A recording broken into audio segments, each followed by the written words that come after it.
অ্যাবজেট version 2 bike. এই বাইকটার class plate ভাই কত কিলো আগে লাগানো হয়েছে? 20-30 কিলো এরকম হবে। মানে 20 কিলো আগে ক্লাস প্লেট লাগানো হয়েছে, সেটা অন্য একটা জায়গা থেকে আজকেই লাগানো হয়েছে। কিন্তু এখন কথা হচ্ছে যে এই বাইকের যে সমস্যাটা, যার জন্য আর কি আমার কাছে আসে, এখন আমরা এটা খুলবো, খুলে আপনাদেরকে দেখাবো যে আসলে এই সমস্যাটা কি। আর উপর থেকে আপনাদেরকে দেখাই, মেন সমস্যা হইতেছে ক্লাসের অ্যাডজাস্ট। মানে সঠিক যে অ্যাডজাস্টমেন্টটা এটা নাই, কিন্তু দেখেন এখানে কিন্তু কোনো প্রকার ক্লাস যে লুজ দিব এরকম কোনো জায়গা নাই, বাইকটা অটোমেটিক ক্লাস হয়ে রয়েছে। এই উপরে সেম জায়গাতে এখানেও কিন্তু ক্লাস লুজ দেওয়ার মতো কোনো প্রকার জায়গা নেই। আর ক্লাসটা দেখেন 100টাও ফ্রি প্লে নাই, 100টা পরিমাণও ফ্রি প্লে নাই। এই হচ্ছে বর্তমানে অবস্থা।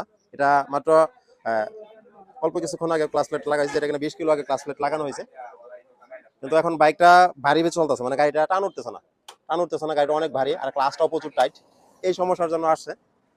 বাইকের বলতেছে আজকে ক্লাস প্লেট লাগাইছি, কিন্তু ক্লাসের যে সঠিক মজাটা সেই মজাটা পাইতেছি না।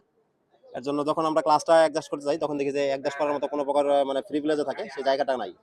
এখানে কোনো প্রকার ফ্রি প্লে নাই, লুজ দেওয়ার মতো আর কোনো জায়গা নাই। এখন যে কাজটা করবো, আমরা এই ক্লাস কভারটা খুলবো, খুলে আপনাদেরকে দেখাবো যে আসলে ভিতরে কি সমস্যা হয়েছে।